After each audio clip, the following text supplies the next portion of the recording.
बेटे आप चैप्टर कर रहे हैं हीट ट्रीटमेंट का। अज थोड़ी आप करनी है आयरन कार्बन इक्विलिब्रियम डायग्राम।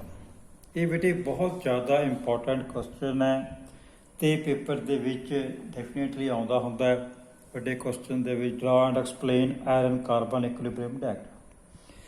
कोडे कल आप किए micro constituents of iron and carbon different आप किए ऑस्टेनाइट किनू कहते हैं, लेडोप्रेट किनू कहते हैं, सीमेंटाइट किनू कहते हैं, परलाइट किनू कहते हैं।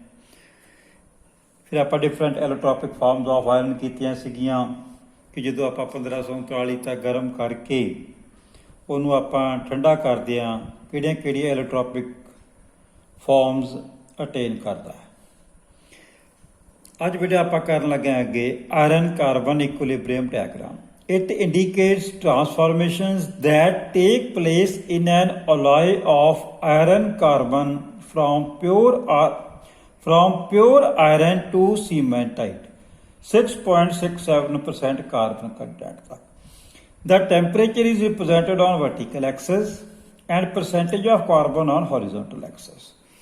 देखो ये बेटे आप 0 तो लैके 1539 डिग्री सेंटीग्रेड तक आयरन नूं ते कार्बन नूं फरनस दे विच रख के गर्म किया। इस साइड ते आपां टैंपरेचर लै रहे हैं वर्टिकल एक्सिस दे अलोंग, टैंपरेचर डिग्री सेंटीग्रेड दे विच लै रहे हैं डिग्री सैल्सीयस, ते हॉरिजोंटल एक्सिस दे विच आपां लै रहे हैं परसेंटेज ऑफ कार्बन। जो बेटे आपां 0 तो लैके 1539 तक गए, इत्थे तक अपने कोले सारा यह पोर्शन लिक्विड हो गया। आ सारा अपने कोले की है लिक्विड है।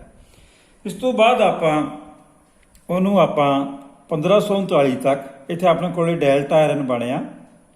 आपां इहनूं कूल करना शुरू किया। सब तो पहला बेटे डायग्राम किस तरह ड्रा करनी है। अपने कोले जिहड़ा हैगा अपने कोले अल्फा आयरन है जिन्हें आपां प्योर आयरन कहने आ इंडीकेट करता है 0.025%। तो पहले तुसीं एक हॉरिजोंटल लाइन लाउणी है, उस तो बाद एक 0.8% के उत्ते स्टेट वर्टिकल लाइन लाउणी है, फिर 2% ते एक लाइन लाउणी है, फिर तुसीं 4.3% ते एक लाइन लाउणी है। इस तो बाद तुसीं जिहड़ी पहली लाइन है ये तुसीं लानी है 723 डिग्री सेंटीग्रेड जिन्होंने आप लोअर क्रिटिकल टैंपरेचर कहने आ। इत्थों तुसीं एक सीधी लाइन इस तरह ला देनी है। फिर तुसीं 1130 डिग्री सेंटीग्रेड अपर क्रिटिकल टैंपरेचर ते एक लाइन इस तरह ला देनी है। इत्थों बेटे आ जिहड़ा पोर्शन है ये 0.025% है। इत्थों लैके आपां ने एक लाइन आ 723 दे नाल मिलाती।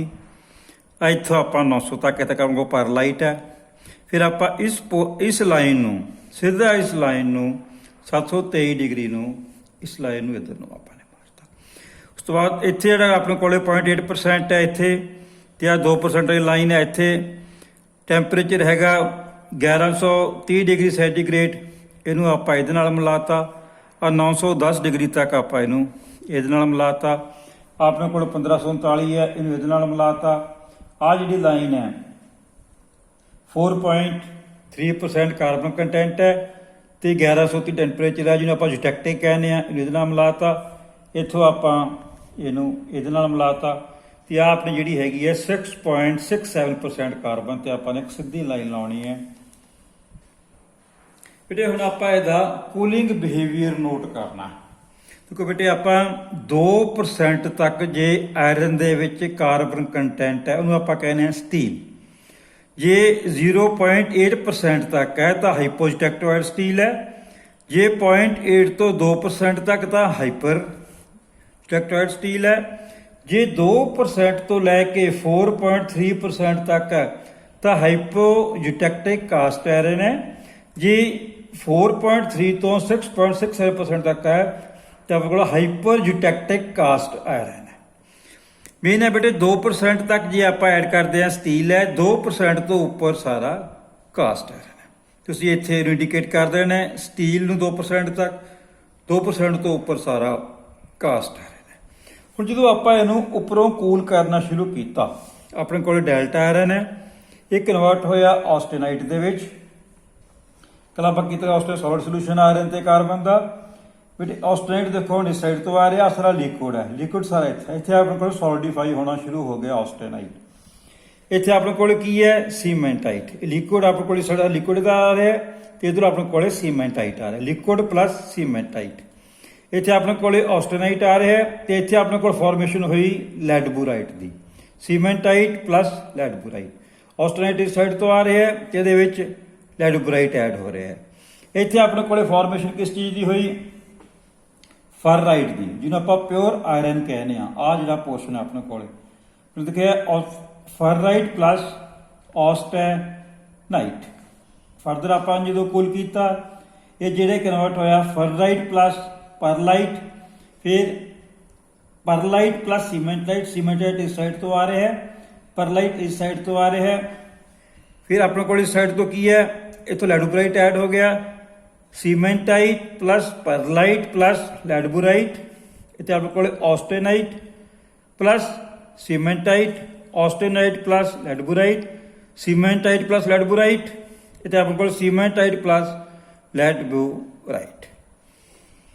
ਇਸ ਡਾਇਗਰਾਮ ਨੂੰ ਬੇਟੇ ਤੁਸੀਂ ਚੰਗੀ ਤਰ੍ਹਾਂ ਡਰਾ ਕਰਕੇ ਇਹਨੂੰ ਚੰਗੀ ਤਰ੍ਹਾਂ ਯਾਦ ਕਰਨਾ ਤਾਂ ਕਿ ਤੁਹਾਨੂੰ ਪੇਪਰ ਦੇ ਵਿੱਚ ਬਣਾਉਣ ਵੇਲੇ ਕੋਈ ਪ੍ਰੋਬਲਮ ਨਾ ਆਵੇ। ਬੇਟੇ iron carbon equilibrium diagram, the solution of carbon in iron is iron carbide। Iron ਤੇ ਕਾਰਬਨ ਦੀਆਂ ਜਿਹੜੀਆਂ ਲੇਅਰਸ ਨੂੰ ਆਪਾਂ ਕਹਿੰਦੇ ਆ iron carbide and is called cementite। The diagram is useful as it indicates temperature ranges and percentage of carbon in an alloy। ਤੇ temperature ranges ਦੱਸਦਾ ਤੇ percentage of carbon ਦੱਸਦਾ। ਇਹ ਬੇਟੇ ਫਿਰ ਦੇਖ ਲਓ ਕਿ ਆਪਾਂ ਵਰਟੀਕਲ ਐਕਸਿਸ ਦੇ ਲੌਂਗ ਆਪਾਂ ਨੇ ਲਿੱਤਾ ਹੈ ਟੈਂਪਰੇਚਰ ਆਪਾਂ ਗਏ 1539 ਤੱਕ। ਇੱਥੇ ਆਪਣੇ ਕੋਲ ਡੈਲਟਾ ਆਇਰਨ ਹੈ, ਫਿਰ ਆਪਣੇ ਕੋਲੇ ਆਸਟੇਨਾਈਟ ਦੀ ਫਾਰਮੇਸ਼ਨ ਹੋਈ, ਫਿਰ ਫਰਰਾਈਟ ਦੀ ਫਾਰਮੇਸ਼ਨ ਹੋਈ। ਜਦੋਂ ਆਪਾਂ ਨੂੰ ਇੱਥੇ ਸਾਰਾ ਕੁਝ ਆਪਣੇ ਕੋਲ ਲਿਕੁਇਡ ਹੈ, ਜਦੋਂ ਆਪਾਂ ਨੂੰ ਕੂਲ ਕਰਾਂਗੇ ਇੱਥੇ ਜਾ ਕੇ ਕਨਵਰਟ ਹੋਣਾ ਸ਼ੁਰੂ ਹੋ ਜਾਊਗਾ ਆਸਟੇਨਾਈਟ ਦੇ ਵਿੱਚ। ਆਸਟੇਨਾਈਟ ਹੈ ਇਹ ਲਿਕੁਇਡ ਪਲੱਸ ਸੋਲਿਡ ਹੈ, ਇੱਥੇ ਆਪਣੇ ਕੋਲ ਲਿਕੁਇਡ ਪਲੱਸ ਸੀਮੈਂਟਾਈਟ ਹੈ, ਇੱਥੇ ਜਿਟੈਕਟਿਕ ਦੀ ਫਾਰਮੇਸ਼ਨ ਹੈ, ਇੱਥੇ ਆਪਣੇ ਕੋਲ ਜਿਟੈਕਟੋਆਇਡ ਹੈ ਸਟਰਕਚਰ ਹੈ ਜਿਹੜੀ ਫਾਰਮੇਸ਼ਨ ਹੁੰਦੀ ਆ। ਇੱਥੇ ਆਪਣੇ ਕੋਲੇ ਸੀਮੈਂਟਾਈਟ ਪਲੱਸ ਲੈਡਬੂਰਾਈਟ ਤੇ ਸੀਮੈਂਟਾਈਟ ਪਲੱਸ ਲੈਡਬੂਰਾਈਟ, ਇੱਥੇ ਆਸਟੇਨਾਈਟ ਪਲੱਸ ਲੈਡਬੂਰਾਈਟ, ਆਸਟੇਨਾਈਟ ਪਲੱਸ ਸੀਮੈਂਟਾਈਟ, ਇੱਥੇ ਕਨਵਰਟ ਹੋਇਆ ਫਰਰਾਈਟ ਦੇ ਵਿੱਚ, ਫਰਦਰ ਕਨਵਰਟ ਹੋਇਆ ਪਰਲਾਈਟ ਦੇ ਵਿੱਚ, ਫਰਰਾਈਟ ਪਲੱਸ ਪਰਲਾਈਟ, ਪਰਲਾਈਟ ਪਲੱਸ ਸੀਮੈਂਟਾਈਟ, ਸੀਮੈਂਟਾਈਟ ਪਲੱਸ ਪਰਲਾਈਟ ਪਲੱਸ ਲੈਡਬੂਰਾਈਟ। ਇੱਕ ਤੁਸੀਂ ਦੇਖੋ ਬੇਟੇ ਪਹਿਲਾਂ ਇੱਕ ਲਾਈਨ 0.8% ਕਾਰਬਨ ਤੇ ਸਟ੍ਰੇਟ ਪਰ ਨੂੰ ਵਰਟੀਕਲ ਡਰਾ ਕਰਨੀ ਹੈ ਤੇ ਤੁਸੀਂ 723 ਡਿਗਰੀ ਦੇ ਉੱਤੇ ਇੱਕ ਲਾਈਨ ਇੱਥੇ ਮਾਰ ਦੇਣੀ ਹੈ। ਫਿਰ ਤੁਸੀਂ 1130 ਡਿਗਰੀ ਦੇ ਉੱਤੇ ਇੱਕ ਲਾਈਨ ਇੱਥੇ ਡਰਾ ਕਰ ਦੇਣੀ ਹੈ। ਇੱਥੇ ਤੁਸੀਂ ਮੈਕਸਿਮਮ 6.67% ਆਪਾਂ ਐਡ ਕਰ ਸਕਦੇ ਹਾਂ। ਇੱਥੋਂ ਇੱਕ ਲਾਈਨ ਵਰਟੀਕਲ ਡਰਾ ਕਰ ਦੇਣੀ ਹੈ। ਇਸ ਪੁਆਇੰਟ ਨੂੰ ਇਹਦੇ ਨਾਲ ਮਿਲਾ ਦੇਣਾ, ਇਹਨੂੰ ਇਹਦੇ ਨਾਲ ਮਿਲਾ ਦੇਣਾ, ਇਹਨੂੰ ਇਹਦੇ ਨਾਲ ਮਿਲਾ ਦੇਣਾ। ਇਹ ਲਾਈਨ ਥੱਲੇ ਆ ਗਈ, ਇਹ ਲਾਈਨ ਥੱਲੇ ਆ ਗਈ। ਇਹ ਆਪਾਂ ਨੂੰ ਕੀ ਇੰਡੀਕੇਟ ਕਰਦਾ ਹੈ ਕਿ ਟੈਂਪਰੇਚਰ ਦੇ ਉੱਤੇ ਕਿੰਨੀ ਪਰਸੈਂਟੇਜ ਹੈ ਉਹਦੇ ਵਿੱਚ ਕਾਰਬਨ ਦੀ। The solution of carbon in iron is iron carbide and is called cementite। The diagram is useful as it indicates temperature ranges and percentage of carbon in the alloy। बड़े बिल्कुल simple diagram है, paper ਦੇ point of view ਤੋਂ ਬਹੁਤ ਜ਼ਿਆਦਾ important ਹੈ। ਇਹ ਤੁਹਾਨੂੰ ਪੇਪਰ ਦੇ ਵਿੱਚ ਵੱਡੇ ਕੁਐਸਚਨ ਦੇ ਵਿੱਚ ਆ ਜਾਂਦਾ ਹੁੰਦਾ ਹੈ। Draw and explain iron carbon equilibrium diagram. ਤੁਸੀਂ ਇਸ ਡਾਇਗਰਾਮ ਨੂੰ ਚੰਗੀ ਤਰ੍ਹਾਂ ਯਾਦ ਕਰਨਾ ਤੇ ਇਹਨੂੰ ਤੁਸੀਂ ਆਪਣੀ ਲੈਂਗੁਏਜ ਦੇ ਵਿੱਚ ਐਕਸਪਲੇਨ ਕਰ ਦੇਣਾ। ਹੁਣ ਆਪਾਂ ਨੈਕਸਟ ਟੌਪਿਕ ਕਰਨ ਲੱਗੇ ਹਾਂ ਵੇਰੀਅਸ ਸਟੇਜਸ ਆਫ ਅਨੀਲਿੰਗ। ਤੇ ਅਨੀਲਿੰਗ ਕੀ ਹੁੰਦਾ ਬੇਸਿਕਲੀ? ਅਨੀਲਿੰਗ ਇੱਕ ਸੌਫਨਿੰਗ ਪ੍ਰੋਸੈਸ ਹੁੰਦਾ।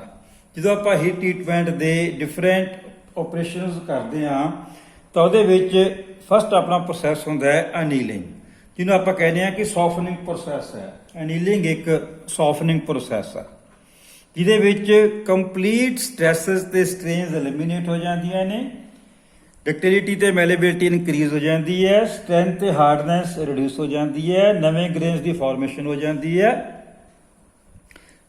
Various stages of ਅਨੀਲਿੰਗ।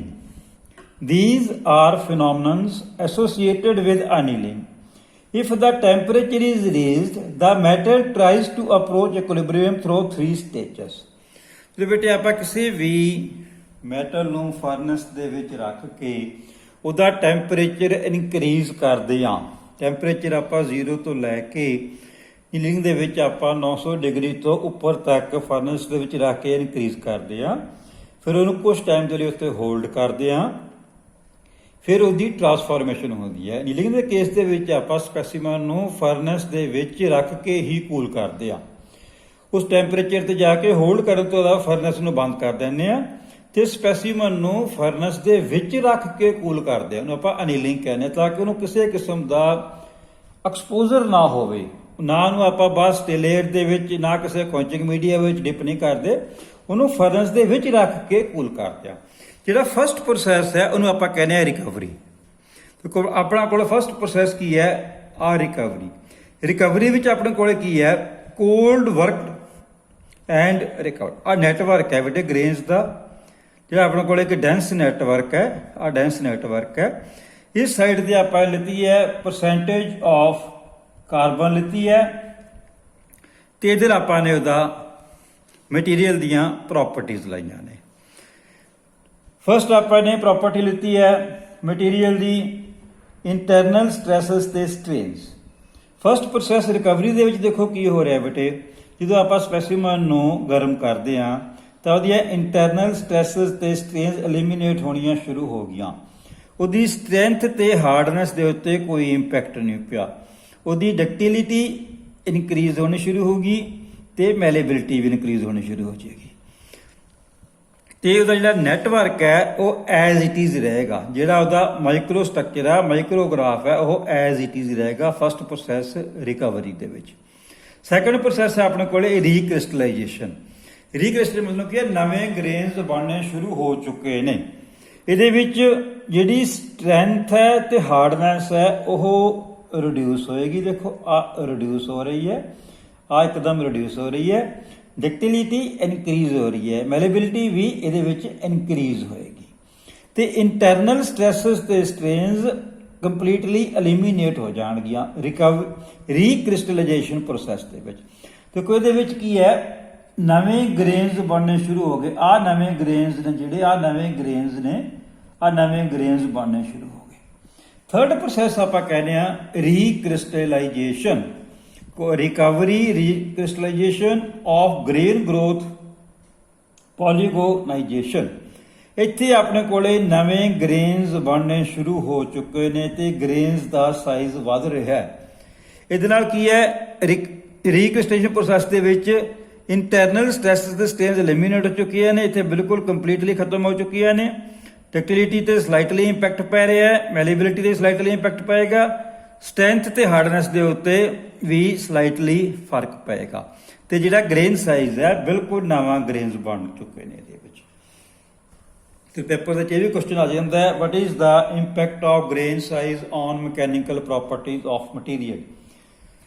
ਕਿ ਗ੍ਰੇਨ ਸਾਈਜ਼ ਦਾ ਕੀ ਫਰਕ ਪੈਂਦਾ ਹੈ ਮਕੈਨੀਕਲ ਪ੍ਰੋਪਰਟੀਜ਼ ਦੇ ਉੱਤੇ।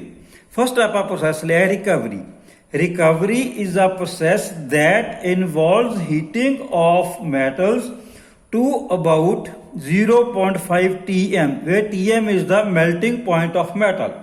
ਆਪਾਂ ਇੱਥੇ ਲਿਆ Tm is the melting point temperature of metal, ਜਿੱਥੇ metal melt ਹੁੰਦੀ ਹੈ, where Tm is the melting point of metal. It is the first stage of annealing and is used to relieve the internal stress.